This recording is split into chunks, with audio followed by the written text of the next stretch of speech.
Okay. I know Travis and Nick like this one. The Brazilian longevity testing. So this is something that I think we all jokingly sent videos of each other doing a while ago.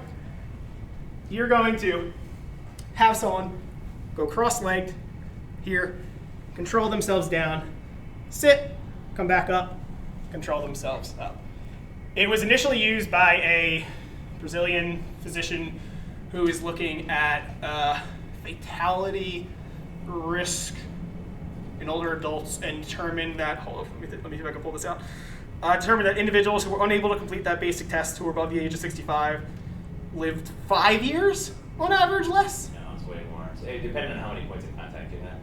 So if you could do that with no points of contact, then it was a huge jump in mortality or survivability. But Yeah, so I can't remember the exact years, but basically it's one of those things where if you can't do well, it's been shown that you will die sooner. It's a very depressing stat, but it's true.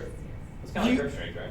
It is like grip So strength. it's like grip strength. Like, Yeah. So as long as I just kind of use a grip strength tester or like work on that, I'll get better now. No. It's a reflection of. Right, exactly. And that's the idea here too. It's not, this is something that you should be training for. I wouldn't say that people typically train for something like this, but just like you said, it's a reflector of overall mobility and strength and things like that. So first of all, let's see if everybody can do it.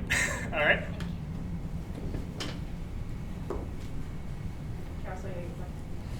I can't do it. Just want to make sure I don't tear my labrum down.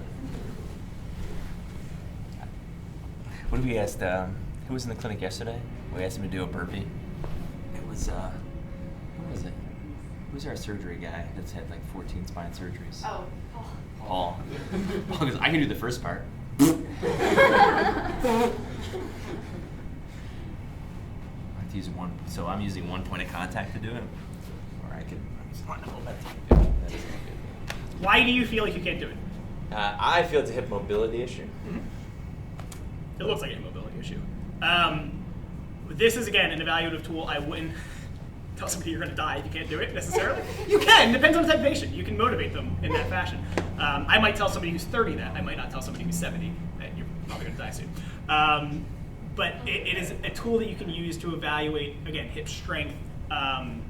You use hip mobility as well as their ability to just adapt to new activities. For some individuals, especially more highly trained athletic individuals, you need to toss some novel tasks at them just to see how well they adapt to new things.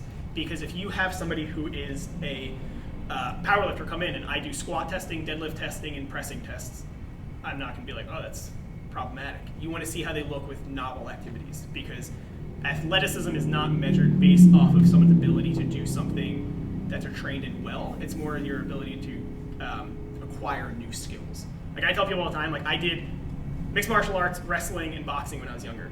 People think that makes me athletic. I'm not athletic at all. I can't throw a football. I can barely catch. I was a catcher for years. I can barely catch.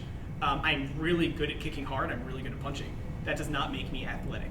That means that I am good at a skill that I have acquired over years of training. All right? If you put me in front and try and make me do something new, I might struggle at it. That's exactly what you're trying to do with your athletes. You're putting them in a situation where they might feel uncomfortable, where they might, in an activity that they're untrained for. Does that make sense?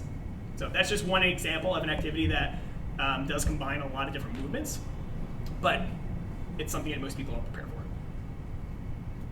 Got it? All right. Going down the list again.